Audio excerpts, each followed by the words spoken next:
In this video, I'm going to be building the social, economic, and political context in which education policy exists in the United States, and specifically language education policy and policies, laws that protect the rights of students that are learning English as an additional language. I've tried to be selective of the events, the ideas that are most helpful, I think, in contextualizing education policy. But clearly, there are many more things that I could include in this discussion.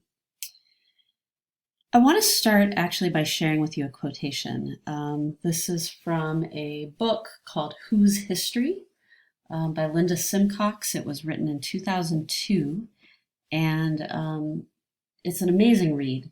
And it talks about the basically the political struggle that was behind the choosing of the creation of the national standards for social studies education in the United States.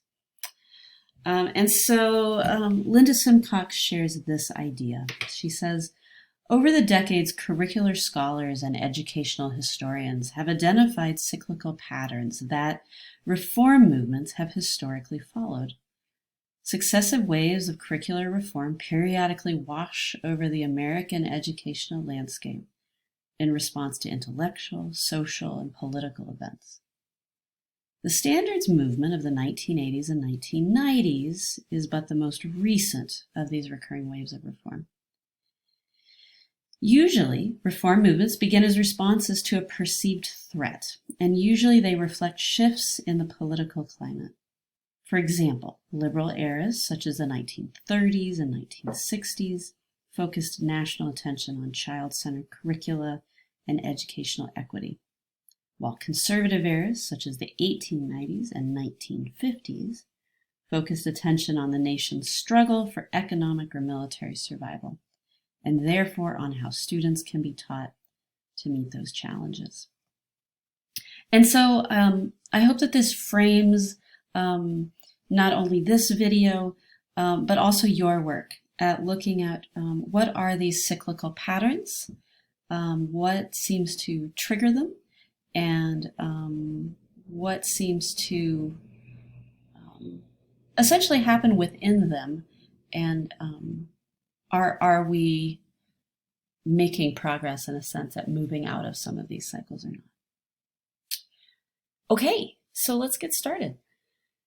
For the first few events or ideas, I actually take us way back much further than we're going to focus on.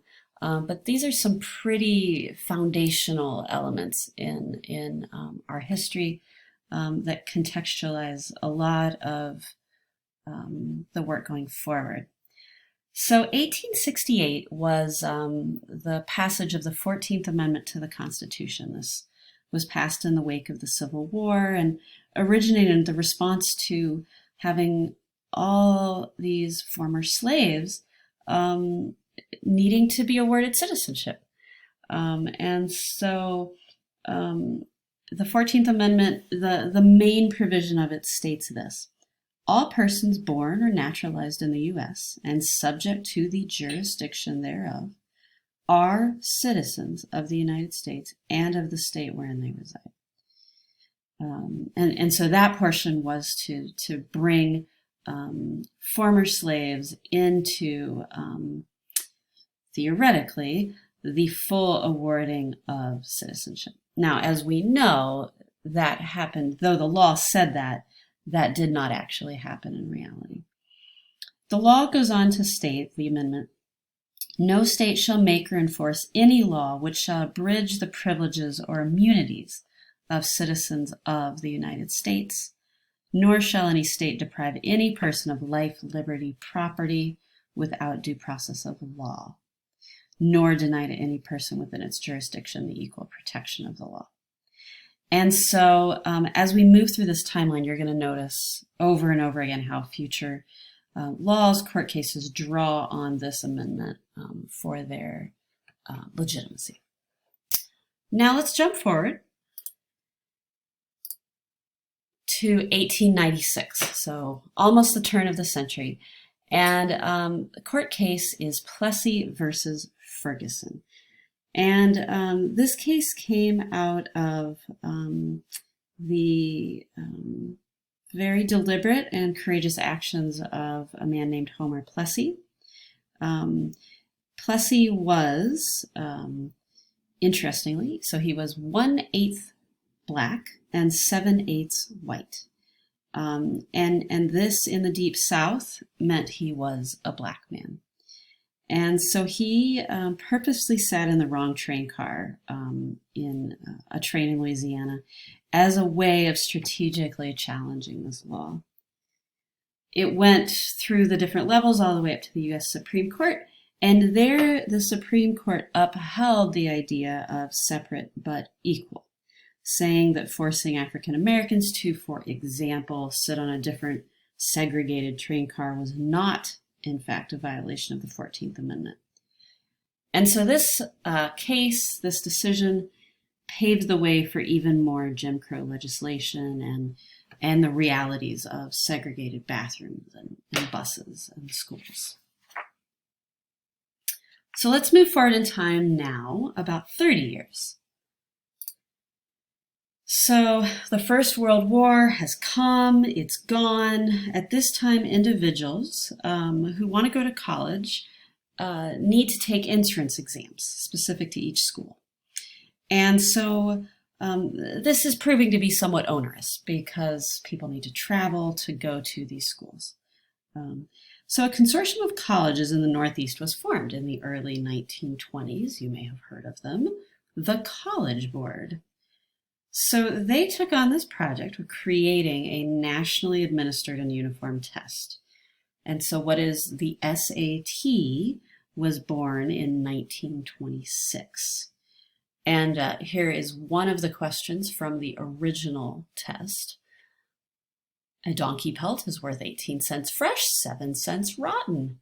If an 8 pelt is worth 45 cents rotten, what is it worth fresh? Feel free to take that one on if you so like. It's something that's really important to know about the SAT, and one of the reasons that I bring this into this video is because the project was headed by a man named Carl Brigham, and he was a eugenicist. So somebody that studies genetics in order to try and find racial differences between people. And he claimed that he created the test to uphold a racial caste system. And so this, I think it's important to know where this test came from and the history that it brings forward with it.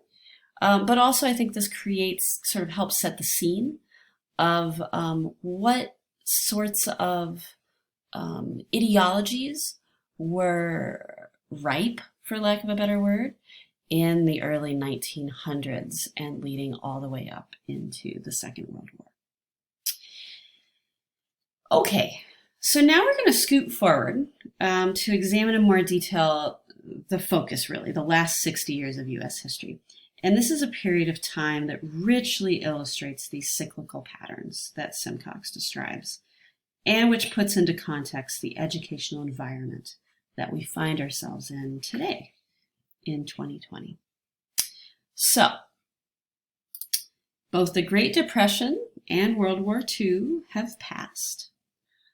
On the one hand, there's post-World War II economic prosperity.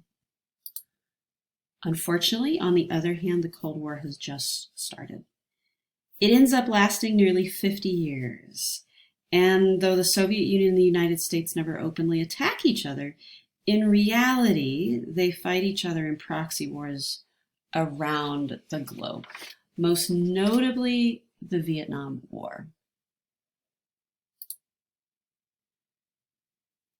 So the Vietnam War was a proxy war between, on the one side, the Soviets, China, and other communist forces, and on the other side, the US, South Korea, the Philippines, Australia, Thailand, and other non-communist forces.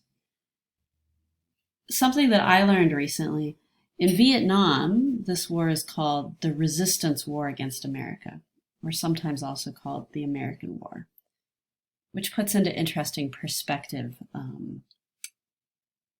how the people who live in the place where the war actually happened think about what happened there. So that goes on for quite a while, right? For nearly 20 years. And it influences a lot of social movements within the United States as well, which we'll come back to and talk about. Another really critical event that happened during this period of time was the launching of Sputnik by the USSR. So in 1957, the Soviet Union successfully launches Sputnik, this first artificial Earth satellite. And this Soviet success effectively triggers the space race between the two Cold War powers, leading to both tragedy and success for both countries as they race to be the first to land on the moon. In response to Sputnik in particular, and the Cold War in general, the National Defense Education Act was passed. Let's see if I can actually click on it. Here we go. So this was a first attempt at strengthening math, science, and foreign language instruction at the national level in the US. And specifically for foreign language instruction, Latin and Greek were specifically not funded, even though they were widely taught at this time, on the grounds that they were not considered modern foreign languages and thus do not support defense needs. And so this highlights, I think, a cycle that one got started in the 60s, and then I think you can see secondary cycles of it after 9/11 and the Afghanistan war and Iraqi war, as far as how support for world languages comes out of the idea of which countries are we at war with, are we afraid of, do we need to speak their language for issues of spying or war or whatever. Something else to keep in mind here is that up until this point, there was very little federal involvement in public education. So here we're looking at a pretty concrete tie between social and political undercurrents of fear throughout the Cold War period, and then education, specifically language education policy. Also, of great importance during this time period was the civil rights movement, which really, it started back in the mid-50s and then really sort of got going in earnest and hit a height during the 60s. And you could build entire timelines around the important moments of this movement. So I simply ask you to remember what you've learned about the multitude of peoples, ideas, events, sacrifices, horrors, celebrations that marked this movement. In thinking about really explicit connections to education, and specifically language education, the most notable that come to mind for me are the following. So I'm going to spread it out a little bit so we can see everything. All right, so here's the first one, the integration of Central High School in 1957. So following the Brown versus Board decision, which I don't talk about because one of the groups is going to take that on. So following that decision, 9 African American students enrolled in Little Rock Central High School in Arkansas. And at first, the National Guard was called in to prevent them from entering. But then President Eisenhower became involved and eventually then directed the National Guard to actually provide them as an armed escort as they entered. Also of great importance during this time is the passing of the Civil Rights Act. So this outlaws discrimination based on race, color, religion, sex, national origin, And so, of course, in our thinking about education, it prohibits racial segregation in public schools.